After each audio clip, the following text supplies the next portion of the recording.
हम हाजिर हो गए हैं आसाप का एक और भजन लेकर। हम पढ़ रहे हैं भजन संहिता 77, संकट के समय सांत्वना।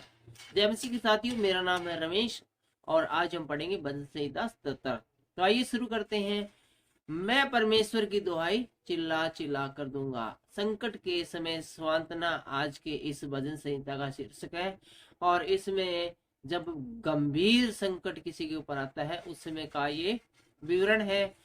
और आप भी यदि आप महसूस करते हैं कि आप भारी संकट में हैं तो इस भजन संहिता को ध्यान से सुनिए और बाद में आप पढ़ भी सकते हैं। मैं परमेश्वर की दुहाई चिल्ला चिल्ला कर दूंगा। ये विश्वास है जो कि कहता है कि मैं परमेश्वर की दुहाई चिल्ला चिल्ला कर दूंगा। कोई कम विश्वासी बंदा होता तो बोलता है कि नहीं भाई, परमेश्वर मेरी नहीं सुनता है, मैं परमेश्वर को नहीं पुकारूंगा। लेकिन ये कहता कि नहीं, परमेश्वर सुनेगा, लेकिन अभी थोड़ा टाइम लगेगा, इसलिए मैं चिल्ला चिल्ला कर और भी चिल्ला चिल्ला कर दुआई परमेश्वर की दूंगा।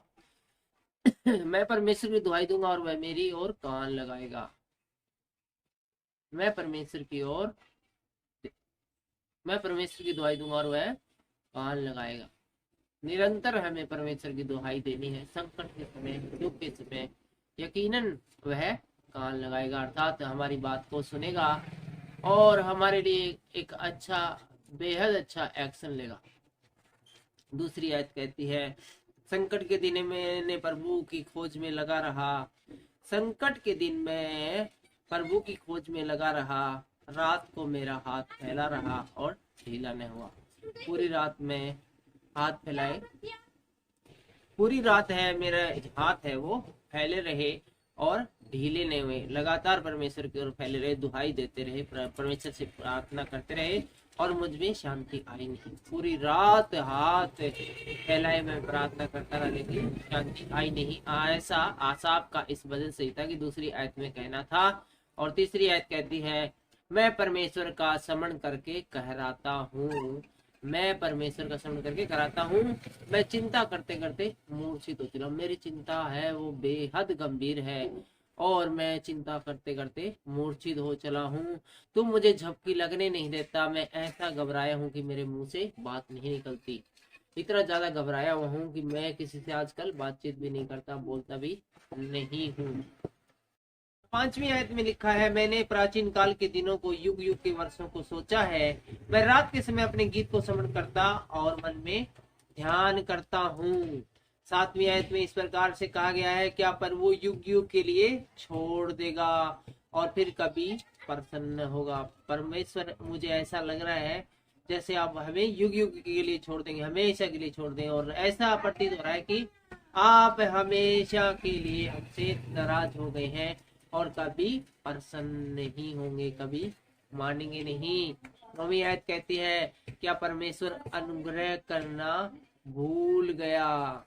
परमेश्वर जो बड़े बड़े अनुग्रह करता था, बड़े बड़े काम करता था, क्या अब उसने भले काम, बड़े काम करने बंद कर दिए? क्या उसने क्रोध करके अपनी सब दया को रोक रखा है? क्या प्रभु इतने गुस्से में है कि जो इतना दया का सागर है, इतना दयावान है, उसने अपनी समस्त दया को रोक लिया है? और 10वीं आयत में कहता है, मैंने कहा यही तो मेरा दुख है कि परम प्रधान का दाहिना हाथ बदल गया है। और मुझे कभी कभी ऐसा महसूस होता है कि प्रधान है जो प्रभु यीशु मसीह, जो लॉर्ड गॉड है, वो हमसे इतने रूठ गए हैं कि वो ऐसा लग रहा है जैसे बदल से गए हो। मैं यहाँ के बड़े कामों की चर्चा करूंगा। इन सब बातों के बावजूद जो जो काम परमेश्वर ने किए हैं, मैं उनकी चर्चा करूंगा। परमेश्वर आपकी भी कभी प्रार्थना सुनने में देरी करे तो आप भी परमेश्वर को स्मरण दिला सकते हो कि उसने बीते दिनों में कितने बड़े बड़े काम किए थे। निश्चय मैं तेरे प्राचीन काल वाले अद्भुत कामों का स्मरण करूंगा। और आप भी सोचिए, आप भी देखिए बाइबल में कि परमेश्वर ने कितने बड़े बड़े काम किए थे। और जो इतने बड़े काम करने वाला परमेश्वर है, वो आपकी और मेरी समस्या, जो छोटी सी समस्या है, उसका समाधान क्यों नहीं करेगा? यकीनन वो उसका समाधान करेगा। 12वीं आयत में लिखा हुआ है, मैं तेरे सब कामों पर ध्यान करूंगा और तेरे बड़े बड़े कामों को सोचूंगा। यहाँ आसाफ कहता है कि जितने भी परमेश्वर आपने काम किए हैं, बाइबल में लिखे, मैं उनके ऊपर ध्यान करूंगा और तेरे बड़े बड़े कामों को सोचूंगा कि कितने अद्भुत कार्य करने में आप सक्षम हो। हे परमेश्वर तेरी गति पवित्रता की है और कौन सा देवता तेरे तुल्य है, और ऐसा दुनिया के अंदर कोई भी देवता नहीं जो आपका सामना करते या आपके समान हो सके। हे परमेश्वर तेरी गति पवित्रता की है, अद्भुत काम करने वाला परमेश्वर तू ही है। एक ऐसा परमेश्वर, जिंदा और जलाली परमेश्वर जो कि अद्भुत करता है, एकमात्र यहोवा परमेश्वर ही है। तूने देश देश के लोगों का व्यापार अपनी शक्ति प्रकट की है। पूरी दुनिया के लोगों पर शक्ति प्रकट करने वाला सिर्फ यहोवा परमेश्वर ही, इसके अलावा और कोई भी नहीं है। और 15वीं आयत इस प्रकार से कहती है, तूने अपने भुजबल से अपनी प्रजा याकूब और यूसुफ के वंश को छुड़ा लिया है। हे परमेश्वर, आप स्मरण कीजिए कि आपने याकूब को वंश को और यूसुफ के वंश को है अपनी पावर से, अपनी ताकत से छुड़ा लिया था। वो कितने भयंकर है, वो गुलामी के शिकार थे।